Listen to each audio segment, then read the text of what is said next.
నేలునమ్మా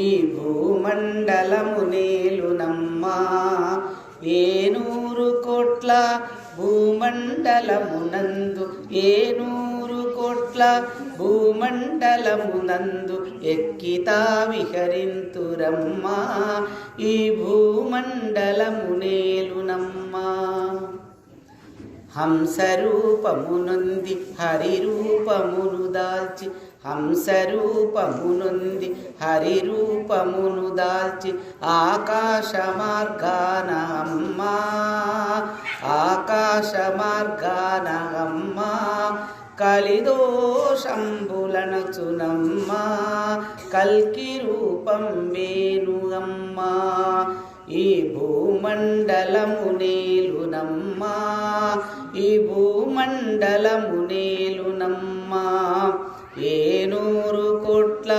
భూమండలమునందు 700 కోట్ల భూమండలమునందు ఎక్కితా విహరింతురమ్మా ఈ భూమండలము నేలునమ్మా హంసరూపమునుంది హరిరూపమును దాల్చి హంసరూపమునుంది హరిరూపమును దాల్చి ఆకాశ మార్గాన అమ్మా ఆకాశ మార్గాన అమ్మా కల్కి రూపం వేణు అమ్మా కలిదోషంబులనచునమ్మా ఈ భూమండలము నేలునమ్మా 33 కోట్ల దేవతాలెల్లాను 33 కోట్ల దేవతాలెల్లాను ముందరా నడువగా అమ్మా తాను ముకుందుడై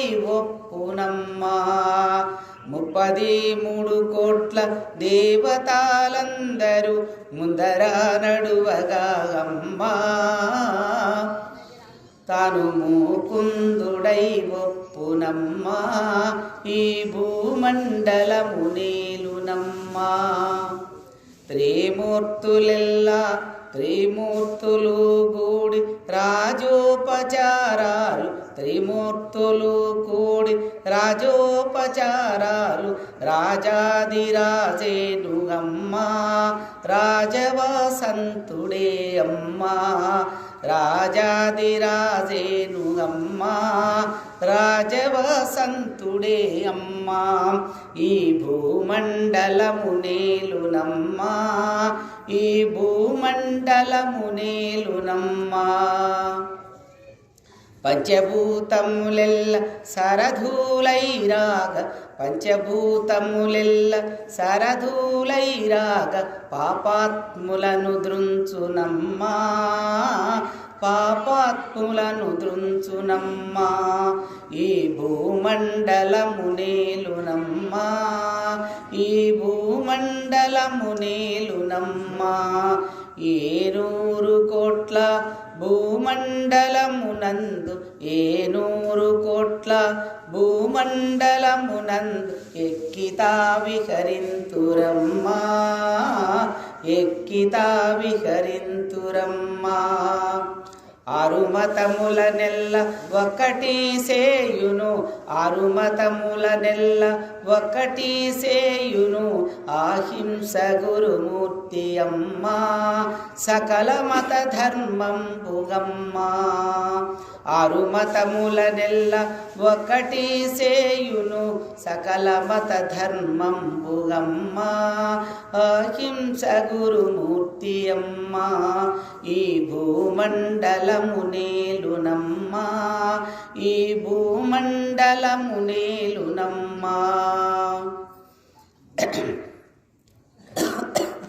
లేక జగమంత ఏలేను కొట్టు తిట్టు లేక జగమంత ఏలేను ఆజాత గురుమూర్తి అమ్మా కొట్టు తిట్టు లేక జగమంత ఏలేను ఆజాత గురుమూర్తి అమ్మా శ్రీ సమత గురుమూర్తి అమ్మా శ్రీ సమత గురుమూర్తి అమ్మా ఈ భూమండలము నేలునమ్మా ఈ భూమండలము నేలునమ్మా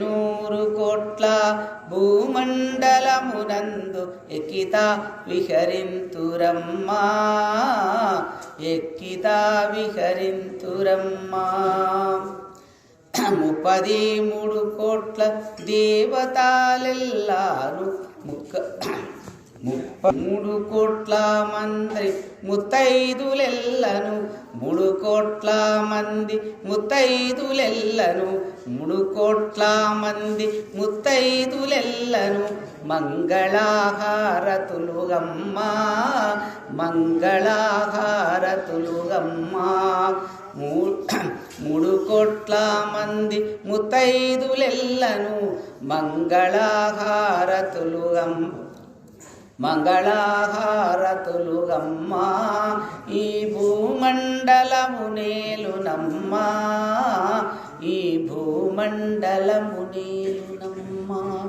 ఈ భూమండలము నేలునమ్మా 100 కోట్ల భూమండలమునందు 100 కోట్ల భూమండలమునందు ఎక్కితా విహరింతురమ్మా ఎక్కితా విహరింతురమ్మా. అర్థం కావాలంటే అమ్మగారు ఈ యొక్క భూమండలానంతా 7 లోకాలు 14 లోకాలంతా కూడా అమ్మగారు పాలిస్తారు. ఆ 14 లోకాలను అమ్మ ఏ విధంగా చేస్తారంటే ఆకాశ మార్గంలో ఏ విధంగా తిరుగుతారు నాయనంటే హంస ఏ విధంగా తిరుగుతుందో అమ్మగారు హంస ఆకాశంలో తిరుగుతుందో మీ అందరికీ తెలిసి ఉంటుంది కదా. ఆ హంస రూపంలో హరిరూపాన్ని మహావిష్ణువు యొక్క రూపాన్ని దాల్చి ఆ మహావిష్ణువు యొక్క రూపాన్ని దాల్చి ఆకాశ మార్గాన అమ్మగారు విహరిస్తారు. అయితే ఈ ప్రపంచాన్నంతా ఏ విధంగా నాశనం చేస్తారో అధర్మాన్ని అంటే ఒట్టు తిట్టు లేక జగమంతా ఏది ఎవరికి కొట్టరు తిట్టకుండా జగమంతా ఎట్టేస్తారు. దండించితేనే కదా స్వామి అంటే ఎవరికి కొట్టరు తిట్టరు. పంచభూతములతోటి సాధ్యంబు కరిషి పంచభూతాలు ఉన్నాయి. భూమి, ఆకాశము, అగ్ని, నీరు, వాయువు. ఈ 5 పంచభూతములతోటే ఈ సృష్టి నడుస్తుంది. ఆ పంచభూతముల యొక్క కలయికతోటే సృష్టి జరుగుతుంది అన్నమాట. ఆ పంచభూతాలు లేకపోతే ఏమీ జరగదు. మీ అందరికీ తెలిసి ఇదంతా పంచభూతాలు ఉంటేనే మనం ఈరోజు పంటలు పడుతున్నాయి, నీళ్ళు వస్తున్నాయి, ఇవంతా కూడా జరుగుతున్నాయి. వీటిల్లో ఏ ఒక్క పంచభూతం మనకు సహకరించకపోతే, గాలి లేకపోతే ఒక క్షణం ఉండగలం, అన్నం లేకపోయినా నీళ్లు లేకపోయినా కూడా ఒక నిమిషం ఉండగలం. ఈ పంచభూతములంతా అమ్మ స్వాధీనంలో ఉన్నాయి. ఈ పంచభూతాలకి ఆజ్ఞ ఇస్తారు. ఎందుకు అమ్మ స్వాధీనంలో అంటే ఎవరైతే తపశ్శక్తి సంపన్నులు ఉన్నారో పరబ్రహ్మ స్థితిని పొందినారో వాళ్ళ యొక్క చేతుల్లో ఈ పంచభూతాలు వాళ్ళు ఎట్ట చెప్తే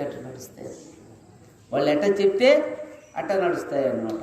అందులో ఆ పంచభూతాలతోటే ఏమవుతుంటే ఇప్పుడు అధికమైన భూకంపాలు వచ్చేస్తాయి, వరదలు వచ్చేస్తాయి. ఏనైనా రకరకాల గాలి, విపరీతమైన గాలి, విషగాలి అన్నీ వచ్చేసి ఈ పంచభూత అగ్ని ద్వారా ఈ పంచభూతాలతోటే ఈ యొక్క సృష్టిని, పాప సృష్టిని నాశనం చేసి అమ్మగారు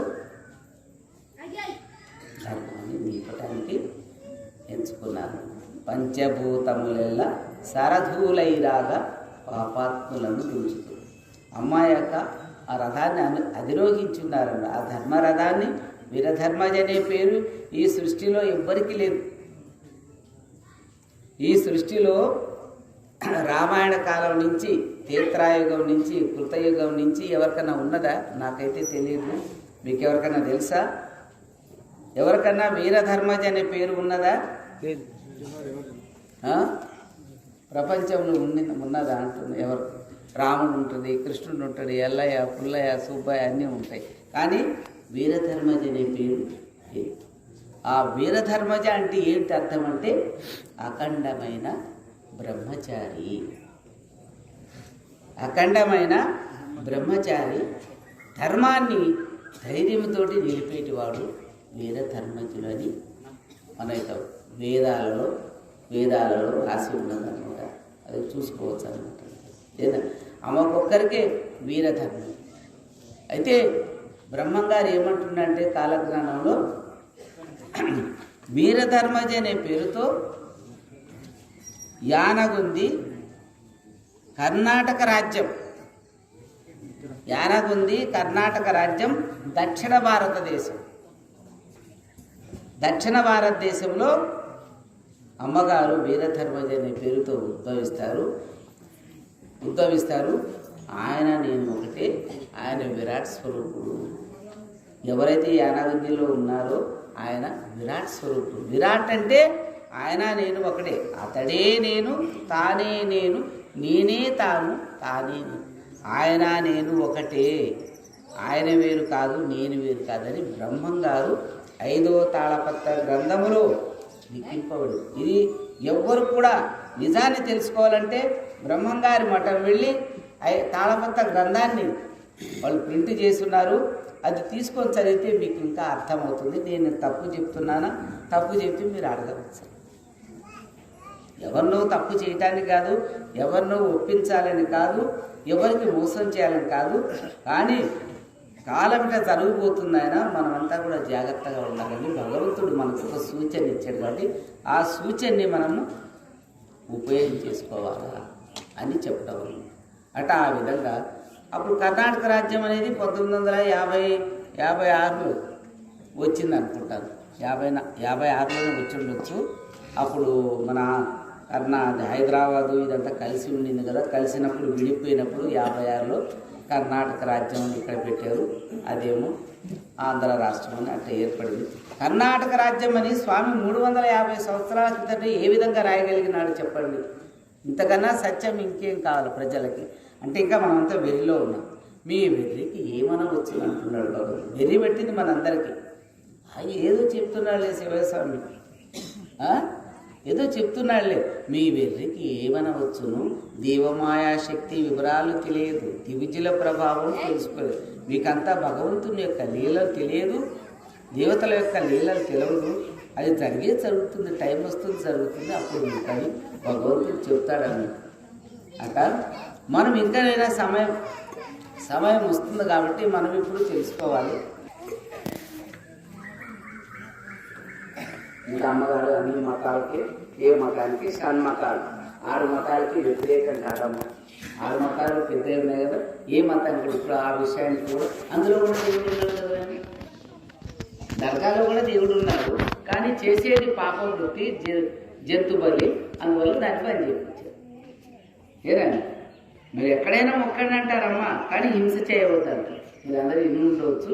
ఎక్కడైనా దేవుడు, అక్కడ దేవుడు, ఇక్కడ దేవుడు, ఎక్కడ దేవుడు ఉన్నాడు. మనమంతా దేవుడు అసలు ఎక్కడున్నాడు? గుళ్ళల్లో ఉన్నాడు దేవుడు.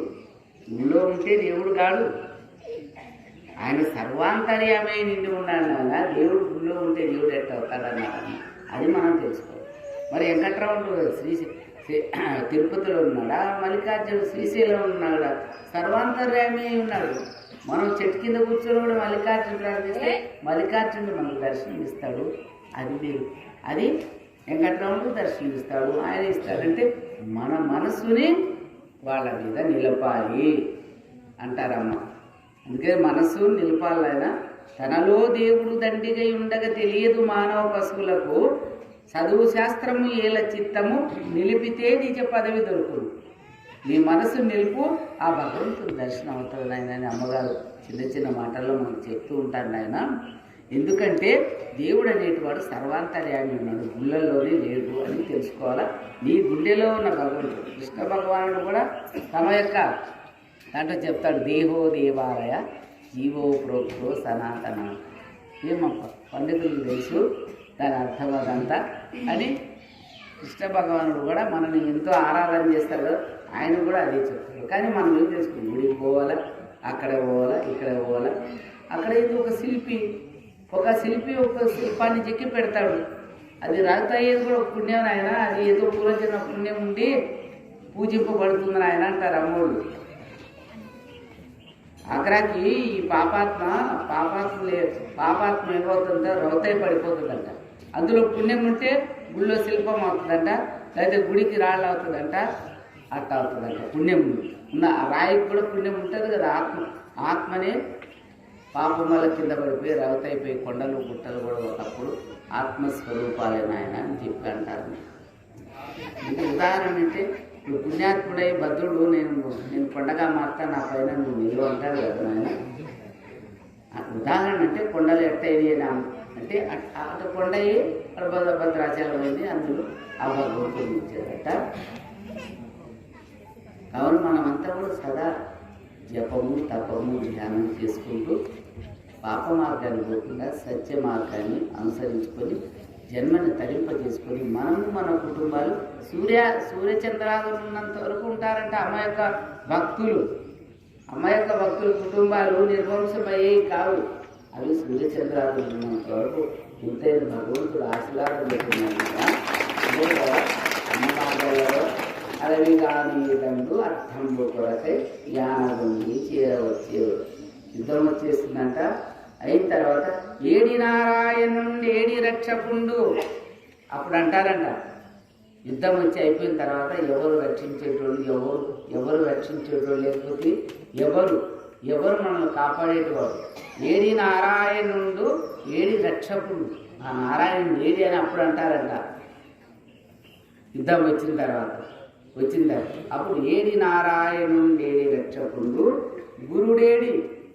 గురుడేడి శివుడేడి మామూలు లాలించని అప్పుడంతా ప్రజలు చెప్పుకుంటారంట. అలవిగా అని దండు అర్థంబు కొరకై యానాగుండి చేరవచ్చు. అప్పుడు తెలుసుకుంటారంట. అప్పుడు అందరూ అమ్మ అని అమ్మ వైపుడి అక్కడ పరమశాంతి ఉన్నదని తెలుసు. వచ్చేటోళ్ళు ఎవరు మహాపుణ్యాత్ములు అయితే చారణ బాగా ఉంటుంది అన్నారు.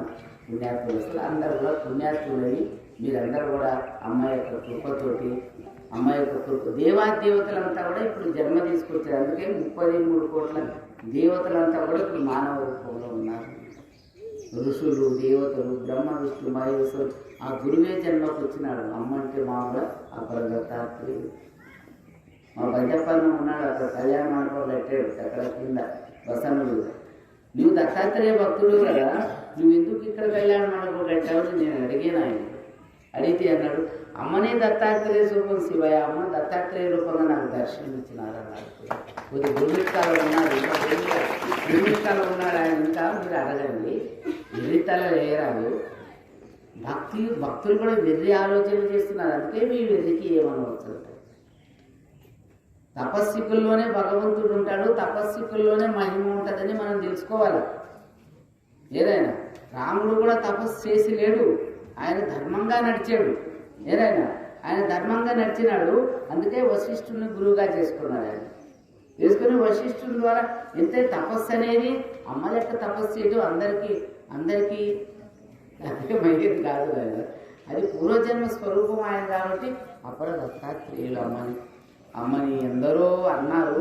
అందరూ భక్తులు గాంగాపురం నుంచి వచ్చిన వాళ్ళు కూడా అమ్మ ఉండి దాన్ని అంతా మేమేం దాని ప్రచారం పెట్టలేదు. ఆయన అమ్మకు అనుకుంటే చాలామంది అమ్మ మీరు దత్తాత్రేయ స్వరూపం కదా, చాలామంది దర్శనం ఇచ్చారు త్రిమూర్తి స్వరూపం అంటే అదంతా మేము అంత ప్రచారం పెట్టలేదు.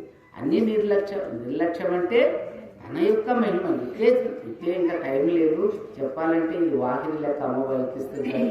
అయితే ఒకసారి అమ్మ మేము మీ యొక్క గురించి చెప్పటం, ఈ ప్రజలతో ఈ భక్తులతోటి మేమెందుకు నిందలు మమ్మల్ని నిందిస్తారు మేమెందుకు చెప్పాలా, మీరే చెప్పండి అమ్మా మీ మహిమ గురించి అన్నాను. మీరే చెప్పండి మీ మహిమ గురించి, అప్పుడు బాగుంటుంది. అందరు కూడా భక్తులు కూడా నేనెందుకు చెప్పాలమ్మా నేను అన్నాను. అంటే అమ్మ ఏమన్నారు, నాయన